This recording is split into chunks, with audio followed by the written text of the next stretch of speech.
Hello collectors, so this is a Para64 of the Audi RS Q8. I got this on sale from RC Mart, that's why I bought it. Well, initially when I looked at this vehicle, I just thought, well, it's just another brand cashing in on the SUV thing that people seem to like to drive. Giant 2-ton vehicles just to carry one person around.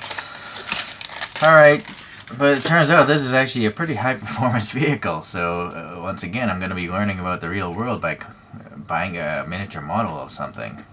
We got some tape here. There's also a QC sticker, although it's questionable whether that really happens.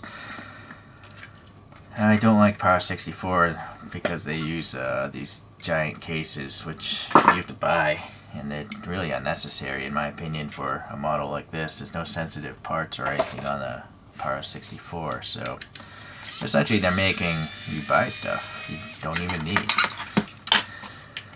Alright, let's get this out here. I'm reading a Car and Driver magazine. This particular car first came out in 2020. It's still sold today. These things make around 600 horsepower out of a 4-liter twin-turbo V8, and then it has around the same amount of pound-feet of torque. And then there's also a hybrid 48 volts electric drive system, and all this is going through an 8-speed automatic, and 0 to 60 is 3.7 seconds with a top speed of 190. 190 in an SUV seems exceptionally fast. In November 2019, one of these things actually set some sort of lap record at the Nürburgring race course, probably for SUVs. So pretty impressive, actually. But had this not been on sale, I probably just would have never bought it, just thinking it's just a regular SUV. Alright, now onto the model. We have a nice metallic green color. Yeah, it's very interesting, very catchy. And then we have the wheels. Yeah, we'll just look at the photographs. I guess they are similar to the actual photographs. There's a little bit of black paint missing. Yeah, maybe like in that line right there. In fact, the model of this wheel is all silver. But yeah, it's supposed to be black, but I guess I can understand it's hard to paint all those surfaces. I can see this tire is messed up. I mean, it's totally messed up. There's no treads on Para64s, and there's no staggering of the tire width either. On a Quattro system, maybe the tires are all the same size, but yeah, this tire is deformed. Look how thin it is here versus there. So partially this might be because it was screwed onto a plastic base that I don't even want. So everyone needs to complain more, not just reviewers, but you guys are buying these sort of things. If you want a company to change, you have to make some comments saying this is good or bad or whatnot, right? If you never make a comment on anything, companies will just continue doing the same thing that they do. So I ask you guys, if you don't like the look of this tire, maybe this brand should just get rid of those cases, right? This one also is not perfect, but it's better, this wheel here. Alright, the door handles, they look pretty good. The blackout on the window looks pretty nice as well. There's also like a molded lip here, but maybe that's part of the casting. Anyways, the mirrors are separate pieces, painted black, and there's actually a reflective sticker. I'm not a fan of these stickers though either, because look how it's already loose. Don't be surprised if that kind of thing falls off and you don't have a mirror anymore. I almost would prefer paint. Alright, oh boy, this is weak. There's clearly a grill texture in this giant vent here on the photographs. So as to why they couldn't mimic something close to this texture into this casting here is a mystery. So that's very weak. Yeah, that's not good at all. Yeah, there's a little air vent there, but it's very shallow on this casting. It is nice that there's something on the license plate, Audi Sport here. And though instinctually I want these rings to be silver, they're not on the photograph. On the photograph they're just black, so I guess that makes sense. It is realistic. These headlights are pretty nice. You got the clear lens cover, but you can clearly see there's 4 light buckets back behind there, right? There's a lot of detail going on behind that clear piece of plastic. This side, looks like the tires are a little bit better, so that's not bad. Going to the top. Yeah, there's actually some wiper blade details down here, raised. Alright, there's some rain. Nope, maybe these are like roof rack rails or something. They're painted silver. And then I guess going around to the back, we have painted taillights. So that's kind of weak. It would be nice if those were plastic.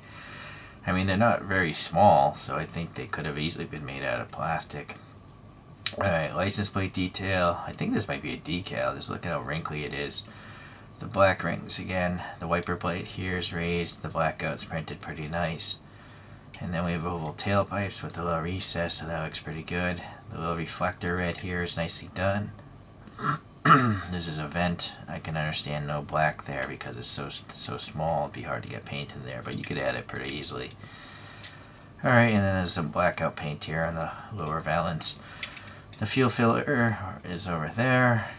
Alright, let's open this up. This is one nice thing I like about this brand. You can open them up. Also, it tells you the scale, what the car is, who made it.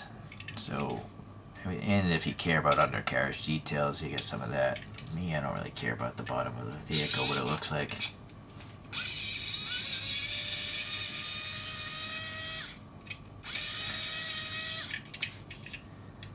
Oh. Well, I wonder if there's a tab. I don't see a second screw. Let's see.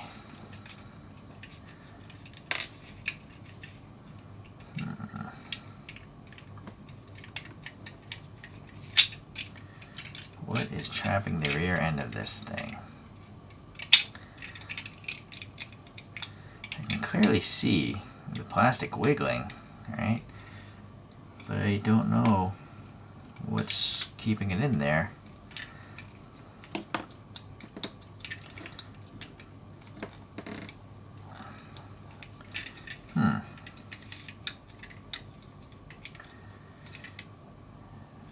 It's almost like it looks like there's a tab there and there, but I don't know why it won't come out.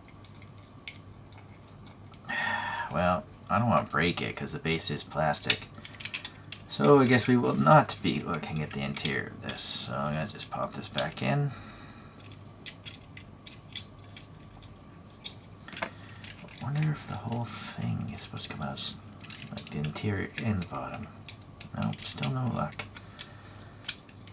Alright, well, I guess that's not happening.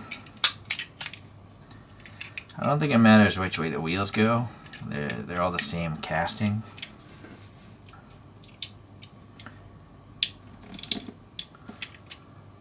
And this electric screwdriver is so strong, I never use it to add the screw back.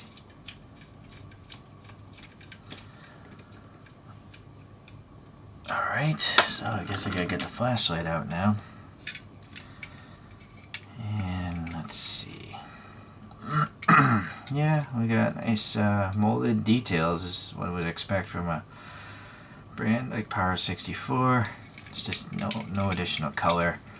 I kind of wish they would also invest in some other colored plastics. Although looking at the images of the actual photos, it looks like it has a black interior. It's very common. Alright. Yeah, there you go. Para64's roll. I know a lot of you guys are into having Hot Wheels, expensive Hot Wheels. It makes no sense to me, but whatever. Alright, so some other SUVs from some various brands. So X-Car Toys is a great brand. They make, unfortunately, they make mostly Chinese vehicles. This is called a Tank 300. And you'll see it has treaded tires, even more undercarriage details. 2 screws, so you couldn't take it apart. And then it has clear headlights and clear taillights. I think those are transparent, yeah. So I do feel like in many cases X-Car Toys is better than Para64. They didn't make me buy a dumb acrylic case. They just make a better model and give you a cardboard box. What do you guys think? Would you rather have a nicer model in a cardboard box or an inferior model in a nice plastic case? I'm gonna get worse when it comes to Para64. I find that the longer you stay in a hobby, you complain more, and also the older you get. Old man complaint syndrome. I don't know if that exists, but I just made it up. This is by Kyosho. It's a G55 Mercedes, that is, if you're unfamiliar. Very old classic design. Again, nice treaded details, better undercarriage details. This one, look how small those taillights are, and yet they're clear plastic. Right? I think I may have added that license plate. Clear headlights. So, very impressive, Kyosho. Tarmac Works Global. This is their lower range of products, not the hobbies, the globals. Unfortunately, that was a really cloudy headlight, but this headlight is, the headlights are clear plastic. This one has painted taillights, but I mean, they're tiny, so I can understand that. And I guess one last thing, we'll just add another Audi. Mini GT did the RS6 wagon. I swapped over some Hot Wheels kind of aftermarket metal wheels here. And then, yeah, I don't know. Sometimes Mini GTs have no undercarriage detail, and that's fine. But you can screw them apart, which is great. And then look, again, clear taillights. And this model costs less than Para64. So, what's going on, Para64? Oh yeah, it's probably because you have to buy a giant acrylic box instead of having a better model. All these other brands here just put it in a cardboard box because that costs less money.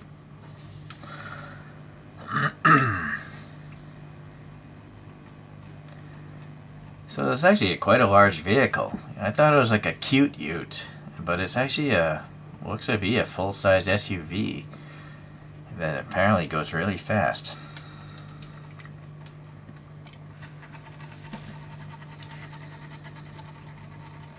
So you've obviously heard my complaints, and again, I have a request. If you guys want brands to change, you have to leave in other people's comments. Not my channel, go to other channels and complain as well. Because if not, the brands just think they're doing a great job.